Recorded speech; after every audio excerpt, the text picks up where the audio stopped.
Oi, pessoal. Meu nome é Rafael Mendes de Souza. Eu sou aluno do curso de Licenciatura em Formação Pedagógica em Ciências Biológicas do segundo período da Uniaselv no Polo Buriticupu. E eu vou ministrar aqui a videoaula que eu preparei, que tem como tema impactos ambientais causados pelo homem na agricultura.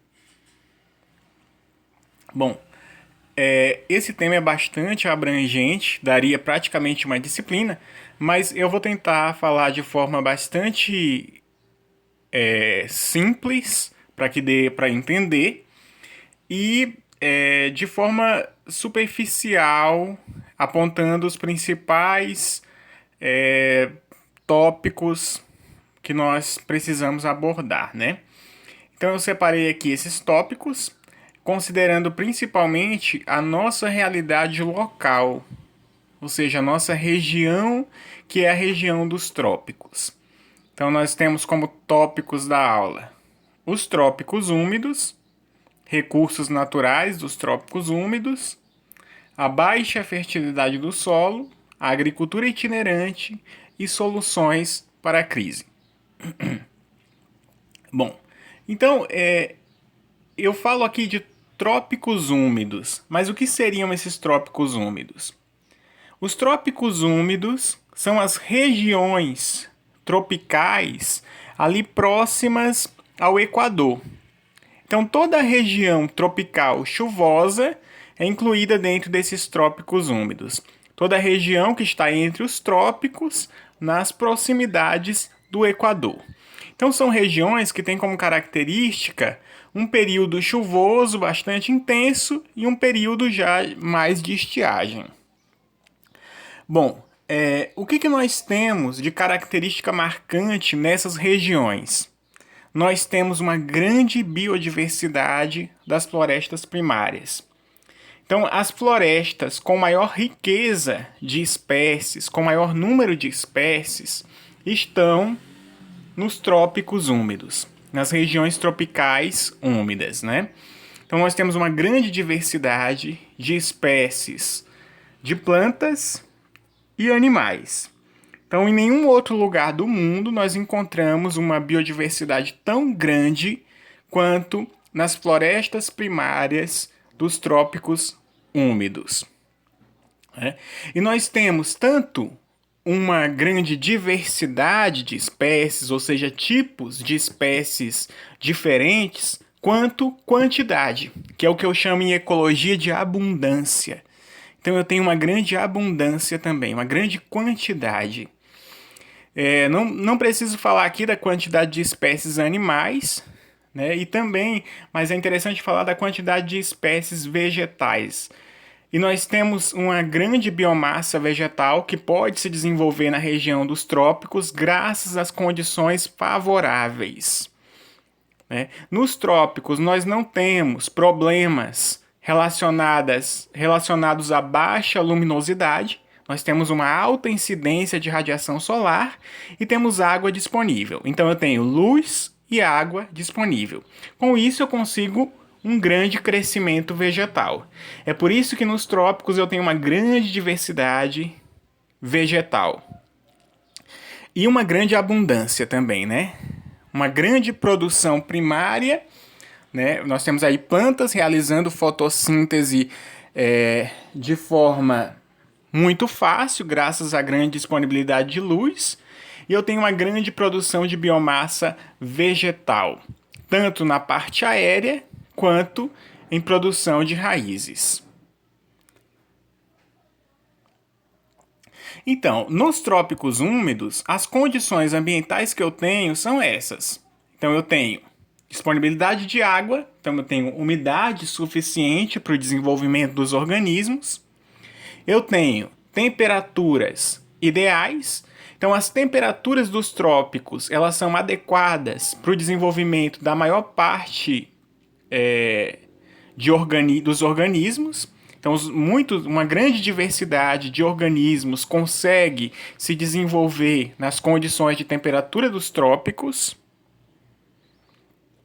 e eu tenho uma alta energia solar, o que permite que o maior número, a maior parte das plantas, das espécies de plantas existentes possam se desenvolver nas regiões tropicais. Então essas características, elas explicam a grande biodiversidade existente nas florestas tropicais primárias. Então nos trópicos nós temos uma grande riqueza que são as florestas tropicais primárias. São florestas com grande diversidade de espécies e uma grande abundância de espécies. Porém, nós temos algumas características peculiares dessas regiões.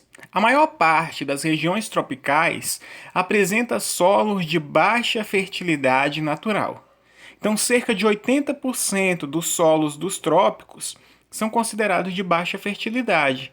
Então, são solos que têm como material de origem um material que é pobre em nutrientes. Portanto, esses solos são pobres.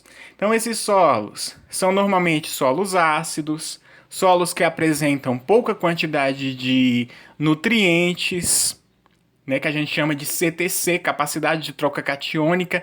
Então, é uma baixa disponibilidade de nutrientes. Então, são solos naturalmente pobres. Então, vejam só. Toda a riqueza que nós temos, nós poderíamos dizer assim, nas regiões tropicais, nas florestas primárias das regiões tropicais, está acima do solo. Já abaixo do solo, nós temos uma grande pobreza. Claro que existem as exceções. Não são todos os solos das regiões tropicais que são pobres. Nós temos o que nós chamamos de manchas de solo, com alguns solos que são férteis. Alguns até altamente férteis, mas a maioria dos solos das regiões tropicais são pobres. Aí é que vem o problema. Se o solo é pobre e eu tenho uma grande riqueza vegetal por cima desse solo, quando eu tiro esse material vegetal, o que me sobra é apenas o solo pobre. Então esse é o grande problema da agricultura itinerante desenvolvida nas regiões tropicais. E o que é essa agricultura itinerante? A agricultura itinerante é um modelo de agricultura desenvolvido pela maior parte dos agricultores familiares e pequenos agricultores nas regiões tropicais. Então, esse modelo de agricultura é aquele em que o agricultor chega em uma determinada área, normalmente com floresta, é uma área florestada, ele derruba aquela vegetação, queima, né, e implanta a lavoura. Então é a agricultura de corte e queima. E esse modelo de agricultura, ele tem dois lados. Ele poderia ser um modelo considerado sustentável, se nós tivéssemos aí disponibilidade de área o suficiente, né, para realizar o corte e queima. Se nós não tivéssemos uma densidade demográfica crescendo exponencialmente a todo ano, seria um modelo sustentável. Por quê? Porque depois eu tenho a regeneração daquela floresta. Depois que eu tenho o corte e a queima, aquela vegetação ela vai se regenerar, que é o que eu chamo de floresta secundária ou capoeira, que nós vamos falar mais para frente. Porém, como eu tenho uma baixa disponibilidade de áreas para cultivo, normalmente, na agricultura familiar, e eu tenho um crescimento demográfico grande, um problema na questão da quantidade de terra, esse modelo de agricultura ele é considerado insustentável. Porque muitas vezes eu como agricultor, vamos supor, eu não tenho tempo suficiente para esperar que essa área ela se regenere, ela recupere o seu potencial produtivo. Então, o que eu tenho? Nessa agricultura itinerante, eu tenho a questão da queima. Derruba a vegetação e queima. Então, qual é o principal problema da queima? A queima, ela promove perdas de nutrientes, principalmente o nitrogênio e o enxofre. O nitrogênio, que é um nutriente essencial para o desenvolvimento vegetal, porque está relacionado as proteínas, né? Todo aminoácido é formado de nitrogênio. A molécula de clorofila, inclusive, ela tem nitrogênio na sua composição, então o nitrogênio é essencial e ele é perdido através da queima. O nitrogênio e o enxofre, que também está relacionado às proteínas, né? Metionina, cisteína são formadas de enxofre. Então nós temos uma grande perda de nutrientes a partir da queima. Nós temos emissões de gases causadores do efeito estufa, é o caso do dióxido de carbono e do óxido nitroso. E nós temos uma grande redução da biodiversidade. Quando eu queimo, eu estou acabando com espécies que não são tolerantes ao fogo. Então eu posso ter em uma floresta espécies arbóreas que são tolerantes ao fogo e espécies que não são tolerantes ao fogo. E quando eu realizo a queimada, o que eu faço é que eu acabo priorizando aquelas espécies que são mais rústicas e tolerantes ao fogo e também potencialmente agressivas. É o caso, por exemplo, do babaçu. Então, quando a gente vê uma área com grande quantidade de babaçu, provavelmente essa área é uma área com vegetação degradada, porque ali nós temos apenas uma espécie agressiva, né, que a gente chama de espécie invasora ou ruderal, que está ali porque somente ela conseguiu sobreviver ao fogo. Então a gente tem também, com a queima, uma grande redução da biodiversidade. Mas por que os agricultores eles queimam? Porque a queima ela tem também o seu lado positivo, né? Entre aspas, digamos assim. Primeiro, é mais fácil limpar uma área colocando fogo. Você gasta menos com mão de obra. Você tem também a questão fertilizante da queima, porque as cinzas conseguem aumentar o pH do solo, há uma maior disponibilidade de alguns nutrientes com esse aumento de pH. Então, no primeiro ano, eu tenho aí uma produtividade satisfatória. No segundo ano eu também posso ter, mas já a partir do terceiro ano eu já começo a ter problemas. Por quê? Porque eu não vou ter a matéria orgânica. A queima promove a completa degradação da matéria orgânica, né? Então nós temos a perda da matéria orgânica quando se realiza a queima. E essa queima ela consegue ser favorável apenas nos primeiros anos. Aí nós temos a questão da capoeira, que eu havia falado agora há pouco. O que é a capoeira? A capoeira é a floresta secundária. Então os pequenos agricultores chamam de capoeira. É a floresta secundária. É aquela floresta que surge após a derrubada da floresta primária. Então essa imagem aí parece um campo de futebol, né? Mas é uma área que foi desmatada. E com o tempo, essa área ela vai se regenerar e vai dar origem ao que nós chamamos de capoeira, que é uma floresta secundária. Com o surgimento da capoeira, nós temos o quê? A restauração daquela terra, né? A restauração da fertilidade do solo, nós temos a produção de biomassa, nós temos a recuperação dos nutrientes, graças à regeneração natural. Que isso acontece através de um processo que a gente chama de sucessão ecológica, que é um processo um pouco demorado, né?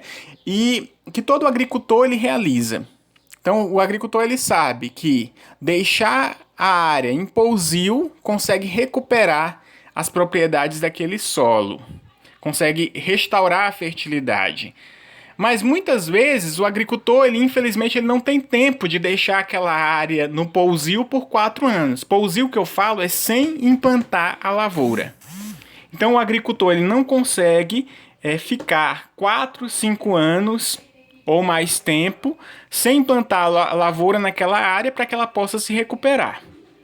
E aí ele acaba não esperando que a capoeira seja regenerada e acaba plantando ali em cima sem que o solo tenha se recuperado, né? E aí, como resultado, nós temos uma baixa produtividade das lavouras, por conta da degradação do solo, porque não esperou o tempo de regeneração da capoeira. Bom, em 1957, a FAO, né, que é da ONU, o departamento que trata da alimentação e da agricultura, condenou oficialmente a agricultura itinerante como forma desgastante de uso da terra e dos recursos humanos e como causa principal da degradação do solo. Então, a agricultura itinerante é considerada pela FAO como algo degradante do solo. Então, há necessidade de alternativas para esse modelo de agricultura. E são essas alternativas que nós vamos discutir hoje. Bom, nós tivemos a Revolução Verde, né, que foi um grande pacote tecnológico com maquinário, defensivos agrícolas. O objetivo da Revolução Verde era solucionar o problema de produção de alimentos, era alavancar a produção de alimentos. E com isso apareceram espécies vegetais melhoradas de alta produtividade. Né? Eu coloquei essa imagenzinha aqui do milho porque as cultivares atuais elas refletem bem o objetivo da Revolução Verde. Então, antigamente a gente via aqueles pés de milho grandes, né, bastante grandes. Eu lembro muito de ver isso nos filmes, aquele milho alto, grande, às vezes com 2, 3 espigas no pé. E as cultivares modernas de milho hoje, como elas são? São plantas pequenas, né? O colmo é bastante pequeno, é bastante delgado, né? O caule da planta é bastante fino. E aí a gente tem o quê? Plantas baixas, finas e a espiga muito maior. Ou seja, há uma realocação de nutrientes, né, de fotoassimilados para a produção da espiga. Então a planta é pequena em detrimento do desenvolvimento da espiga. Isso foi graças à Revolução Verde. Então todas as cultivares de milho hoje em dia elas são desse jeito. Então houve um melhoramento genético com a Revolução Verde. Então isso todo esse pacote tecnológico trouxe logicamente um aumento da produtividade, né? Porém, trouxe também consigo grandes problemas ambientais. Então nós temos a questão da saturação do solo com nutrientes minerais através da adubação. Essa saturação do solo provoca, como todos nós já ouvimos falar, a questão da contaminação de mananciais de água, do processo de eutrofização de rios, de lagos, devido ao acúmulo de nutrientes. Nós temos também a contaminação do solo com defensivos agrícolas. Quando eu falo em contaminação do solo, eu também posso falar da questão da contaminação das águas subterrâneas do lençol freático, porque se eu estou contaminando o solo, essa contaminação pode chegar às águas subterrâneas. Né? Tem a questão da compactação do solo devido ao tráfego de máquinas agrícolas, né? O pisoteio dos animais na pecuária, o tráfego de máquinas agrícolas vai proporcionando aquele adensamento do solo, que as partículas do solo vão se juntando, vão se agregando e formando uma camada impermeável no solo. Então nós temos degradação do solo, degradação da água, sem contar com as emissões de gases também do efeito estufa, né? Então nós temos aí uma série de problemas ambientais que foram também intensificados com a Revolução Verde. Então na Revolução Verde nós temos também dois lados. Então tudo na vida, eu costumo dizer que tem dois lados, um lado positivo e um lado negativo, né? Então a Revolução Verde trouxe aumento na produtividade, mas também intensificou os problemas ambientais. A questão da mecanização do solo, como eu havia falado, né? A mecanização do solo é uma questão também que a gente tem que considerar em que lugar nós estamos, porque há solos que se adaptam bem à mecanização, que toleram uma mecanização, e há solos que são mais frágeis à mecanização. Então, solos com maior potencial de compacidade, de aumento da compacidade do solo, ou seja, da dureza do solo. Né? Os solos que a gente chama de coesos. Esses solos coesos, que são solos mais frágeis, eles são mais sensíveis à mecanização. Ou seja, quando você utiliza muito arado, utiliza muito a grade, muito maquinário agrícola sobre o solo, o que vai acontecendo é a formação de uma camada de impedimento no solo que não deixa as plantas crescerem. E com isso nós temos o que nós observamos nessa figura aí no slide. Plantas que não crescem. Um milho pequeno, né? Então vejam só, procurando melhorar a terra, pode acontecer de você acabar provocando um problema maior, né? Outro problema da mecanização é a exposição dos primeiros centímetros do solo ao oxigênio e aos raios solares. Né? O que o arado faz? O que a aração faz? A aração, ela promove o revolvimento da leiva. Então, ela coloca aquela camada de solo que está embaixo para cima. Quando eu faço isso nos primeiros centímetros do solo, eu estou expondo a matéria orgânica ao oxigênio. E a minha matéria orgânica está nos primeiros centímetros do solo. Quando eu coloco a matéria orgânica à exposição do oxigênio, eu aumento, ou melhor, eu viabilizo a atividade dos micro-organismos que vão decompor essa matéria orgânica. Então, essa matéria orgânica exposta ao oxigênio na superfície do solo, ela vai ser decomposta, degradada rapidamente pelos micro-organismos. Então, eu vou perder a minha matéria orgânica. Sem contar que os raios solares, eles também provocam a degradação rápida da matéria orgânica, sem que esses nutrientes presentes na matéria orgânica, eles possam ser aproveitados pela planta. Então aí a gente tem outro problema que pode ser relacionado à mecanização. Então, algumas alternativas para esses problemas seriam, por exemplo, os sistemas agroflorestais. Nas regiões tropicais, nós temos uma grande diversidade de sistemas agroflorestais. Existem vários tipos. Então, nessa imagem, nós temos um sistema agroflorestal com eucalipto, se eu não me engano. Eu posso incluir nos sistemas agroflorestais plantas frutíferas, plantas que vão me disponibilizar produtos que podem ser comercializados. A grande questão dos sistemas agroflorestais é a questão da reciclagem de nutrientes. Eu consegui reciclar nutrientes, eu consegui produzir matéria orgânica para ser continuamente colocada no solo. Eu não deixar o solo nu. Né? Um dos sistemas agroflorestais bastante conhecidos é o sistema em aleias. Nesse sistema, nós temos árvores, que são normalmente leguminosas. As leguminosas são plantadas em fileiras paralelas e entre as fileiras eu entro com uma cultura anual. O milho, a mandioca, alguma cultura. Na época do plantio, ou seja, normalmente no período chuvoso, nas nossas condições, essas leguminosas arbóreas elas são podadas e o material vegetal, os ramos e folhas, são depositados sobre o solo. E sobre esse material vegetal, a gente planta a cultura.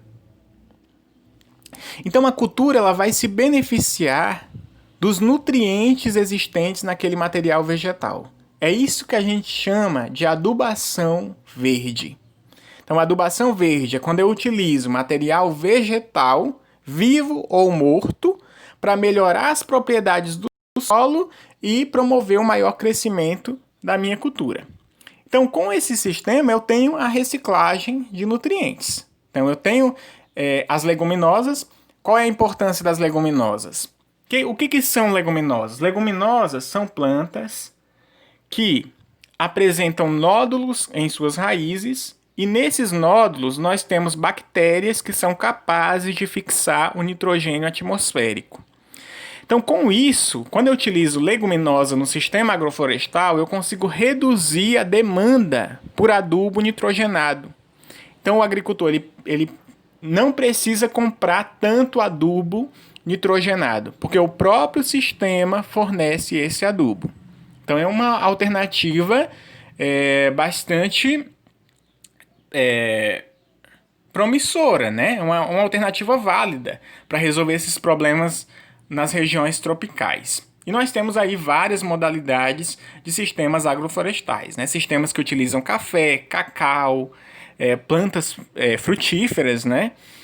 E vários outros sistemas. Nós temos a integração do componente florestal, componente agrícola e componente animal, que são sistemas agro-silvopastoris, né? Que também estão ganhando bastante espaço no Brasil.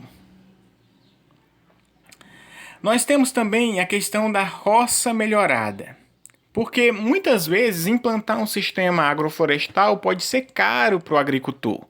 Porque na fase de implantação eu vou ter que corrigir o solo normalmente, vou ter que fazer uma adubação pesada ou uma calagem para que o sistema seja viabilizado. E muitas vezes o pequeno agricultor não tem condições de fazer isso.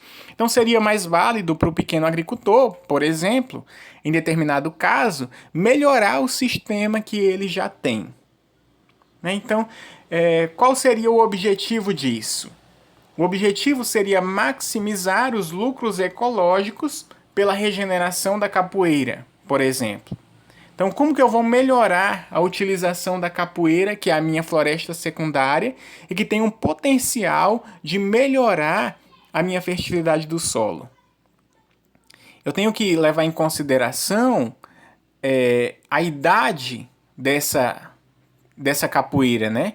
Quanto tempo eu vou deixar aquela área em pousio para que eu possa utilizá-la novamente?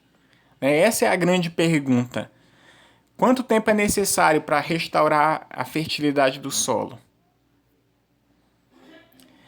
Aí nós temos algumas alternativas, né? Tem esse projeto Shift Capoeira, que foi desenvolvido pela Embrapa. Consistia em um trator puxado por um frisador florestal. Então a ideia era, ao invés de você queimar a vegetação, você derrubaria aquela vegetação antes de implantar a lavoura, né? Claro, antes de implantar a lavoura, você derrubaria a vegetação com esse frisador florestal, né? Puxado pelo trator, e você deixaria aquele material vegetal da capoeira sobre o solo, cobrindo o solo. Então ali você teria os nutrientes que iriam ficar ali, iriam se decompor, e aí você não teria perda de nutrientes pela queima. Então seria uma alternativa. Só que o problema é que esse material vegetal da capoeira muitas vezes é um material grosso, é um material lenhoso, que a gente diz que tem muita lignina, né, que é um composto fenólico presente nos vegetais lenhosos. Então seria um material de difícil decomposição, que demoraria a se decompor. Então, muitas vezes, a liberação de nutrientes seria... Logicamente, a liberação de nutrientes seria lenta e talvez no primeiro ano de cultivo a gente já não conseguiria ter os benefícios para as plantas. A gente não conseguiria ter uma boa produtividade nos primeiros anos. Isso ia demorar um pouco. Outra questão também relacionada a esse projeto Shift Capoeira é que esse frisador florestal, esse equipamento, é altamente caro. E o pequeno agricultor não teria condições financeiras de adquirir esse serviço. Uma técnica muito utilizada em várias regiões da Amazônia é a questão do feijão abafado, né? Que seria semear o feijão, aquele feijão trepador, né, na capoeira, e depois realizar o corte dessa capoeira. E aí o feijão cresceria sobre os restos vegetais da capoeira. Essa técnica ela é interessante, por quê? Porque o feijão, sendo uma leguminosa e fornecendo nitrogênio para o sistema, ele iria acelerar a decomposição dos resíduos da capoeira. Porque quando eu adiciono nitrogênio a um material vegetal, eu aumento a atividade dos micro-organismos. E esses micro-organismos, eles vão decompor de forma mais acelerada aquele material. Então, com isso, eu consigo fornecer uma certa quantidade de nutrientes para as plantas. Então, essa seria a ideia. Mas essa técnica ela ainda não foi muito bem estudada para saber se realmente é viável e pode ser utilizada para a maioria dos pequenos agricultores da região tropical. Outra possibilidade seria o enriquecimento da capoeira. Então, por exemplo, um agricultor tem uma determinada área que está ali em pousio, que depois ele vai utilizar para plantar.